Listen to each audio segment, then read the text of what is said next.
Hello, World Wide Web. Welcome back to the Hangin With Web Show. I'm GW Pomichter. Thank you so much for logging on, tuning in, scrolling down, clicking over, Google. I don't know how they get here. It's magic I do not understand, but we are here nonetheless, so hit subscribe, come back over and over again. We got artists, authors, filmmakers, musicians, talented, creative minds of all kinds. We're at MegaCon 2019 and we're hanging out with author Keith DeCandido, the author of, like, your life, like everything you've ever read, except we're going to tell you about Alien Isolation first because that's the one that Sage let us talk about. It's also the next one to come out, so. Well, that makes sense then. There was a reason to it. Yeah. I just do what I'm told, so, you know, I'm sure you understand. Yes. Yes, okay. So, Keith, welcome to the show, man. Thank you. All right. So, first let's start with MegaCon 2019.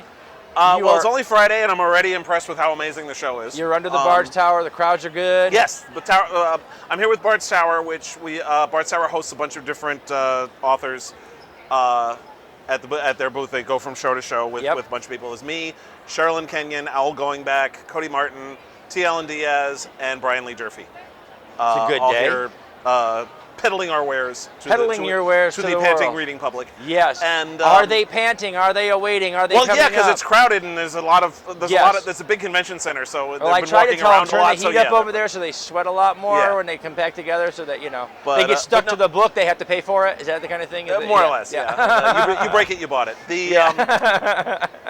But no, I mean, as we record this, it is only early Friday morning, and the convention's only been going on for like half a day. And I've already sold out of one of my books. Congratulations! That's awesome. The others are doing well. We're going to come up with a thing as we travel the concert because I think it's good, especially for our indie and our small press authors. We're going to declare convention bestsellers. Okay. Well, I do both. I do small. My original stuff is all small and medium press publishers. I work currently with eSpec Books and Plus One Press and Wordfire Press. Awesome. And a couple others as well. But and then my media tie-in work, including Alien Isolation, as well as my various Star Trek novels, my supernatural novels. I did an Orphan Black book last year. Recently, I've done Sleepy Hollow and Leverage and Orphan Black and a bunch of others. Those are all with larger publishers. And now we were talking yesterday a little bit, or one of those days where we were all on the floor doing our thing. And now you do a lot of tie-in stuff. There's all licensed tie-in stuff. Correct. This isn't like random fanfic. This is actual licensed official stuff that I get paid for. That is fantastic. And that is approved by the people who own the property. Yeah. Yeah. Awesome. So okay, well let's do Alien Isolation real quick. Let's give them the book blurb on Alien Isolation because that is the most recent thing. Well, it'll be out at the end of July. Okay. It's available for pre-order now. And look for links down below, everybody. Those links are going to be there. Like magic, they'll appear on the screen. They would just pop, boom. Yes. We'll fix it in post. Right anyway. Here. Oh, really? Okay. Maybe. I don't know. Anyway. It really depends. I haven't seen the shot yet. Yes. This is going to look so ridiculous. Awesome. It's based on the video game, also called Alien Isolation, which came out in 2014. The main character in the video game is Amanda Ripley, who is Ellen Ripley's daughter.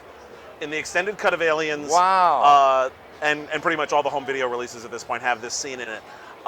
Burke is talking to Ripley at the beginning of the movie, where we find out that Ripley had a daughter who she promised to be back from the Nostromo in time for her 11th birthday. And she was older, right? We did get that scene. By the time Ripley is actually rescued in Aliens, Amanda has already grown old and died. So.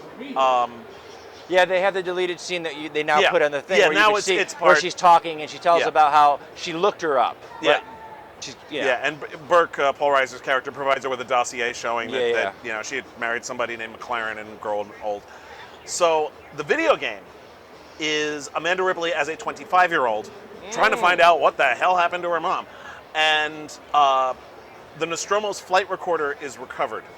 Okay. And brought to a space station out in the Zeta Reticuli region. Weyland Yutani brings her along to this station because the flight recorder is encrypted. So they have to go and they'll enter the code and then they'll find out what happened. However, by the time they get to Sevastopol Station, where it is, we find out that the people who found the flight recorder also found a facehugger. So by the time they get to Sevastopol Station, it has been overrun by an alien, by a xenomorph. And this is never good, by the way. So the game action is you're Amanda Ripley trying to not get killed on Sevastopol Station. Valid. Because in addition to It's the a good xenomorph mission. running around, there's also the androids they have on the station are malfunctioning and killing people, and everybody's like in complete I panic just want mode. to say that And- after seeing all of the original films Mm-hmm. and reading a lot of the fiction that came out of it, now the game, Yeah. Whaling Industries need to be sued for their android manufacturing because they suck at it.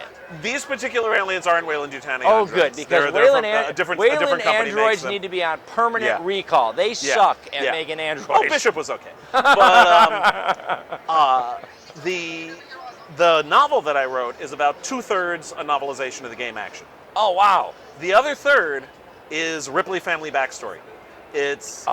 flashbacks to basically Amanda's childhood, both before Ripley went on the Nostromo and after. So we get a lot of Ellen's life also before Yeah. the first movie. We see her on a couple of her previous assignments, and her raising, being a mother to yeah. Amanda, and then afterward, Amanda growing up as a teenager and a young adult, with her jackass of a stepfather. And if I remember correctly, too, I mean, not only her mom is missing, obviously, Yeah. by the time she's like in her 11. So as she grows up as a teenager, at that point, Wayland had pretty much pinned the accident on the crew. Well, they didn't. At this point, they didn't Yeah. know what happened.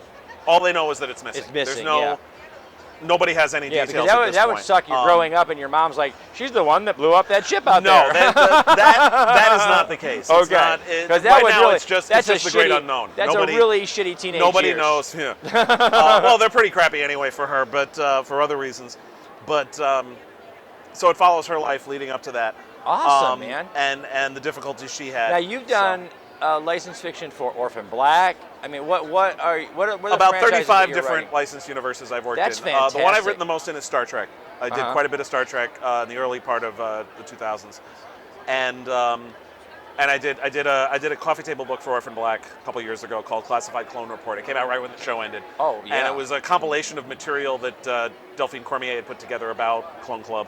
Awesome. That was a lot of fun to do. It was a lot Wow. of different little things: reports, emails, letters, memos, Oh. newspaper articles, magazine articles, Super interviews, cool. text messages, stuff. When you get to be a licensed writer in these universes, I mean, you really are the ultimate fan fictionalist because you get to take something you love Sort of, yeah.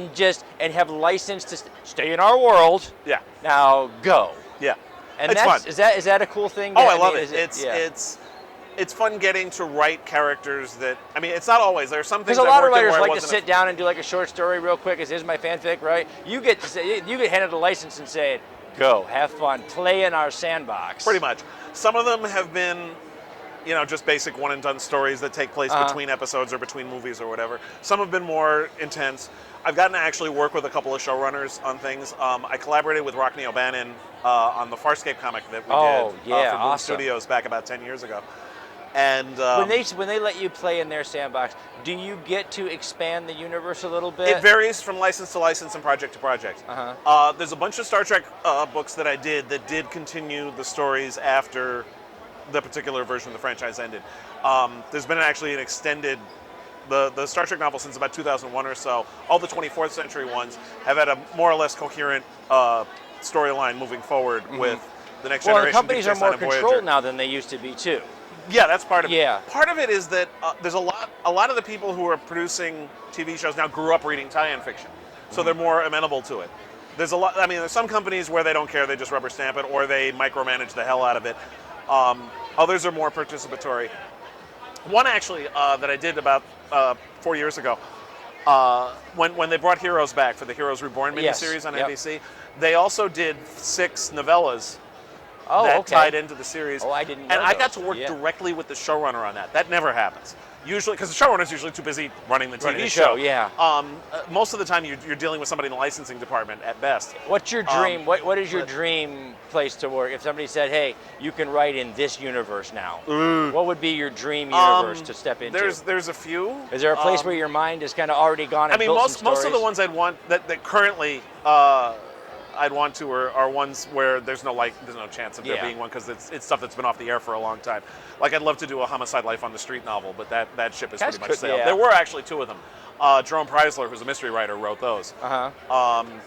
But the otherwise, I mean, there's a few. I pitched a Battlestar Galactica novel back when the new show was on the air, but that wound up not happening. And there are others floating around right now. I'd like to do. He's going to hold that card up. That's our shut up. We've been visiting too long card. Okay.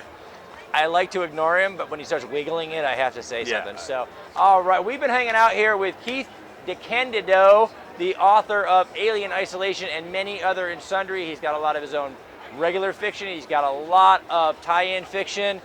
You got to check him out on the web. We put links down below. Go on over. The links are over here. They're down there. They're Somewhere. I don't know. There's somewhere. There are links. Somewhere on your screen is a link. Magic has happened between the time him and I talked and you saw this. Find those links. Click on those links. Check out these books. Support our great artist community. We're going to say thank you to our partners and friends, Famous Faces and Funnies, Space Coast Comics, Indie Originals, and IndieCon 2019. Our great friend Josh Bauer at J Bauer Art for all the set art here. This is fantastic. Our friends at Krypton Radio, Foxwood Wine Company, and Yvonne Mason at Off the Chain Radio. They share our videos on the World Wide Web. We hope you will too. Remember, subscribe, log on, tune in, and see who we're hanging with next. Thank you so much, man. That is awesome.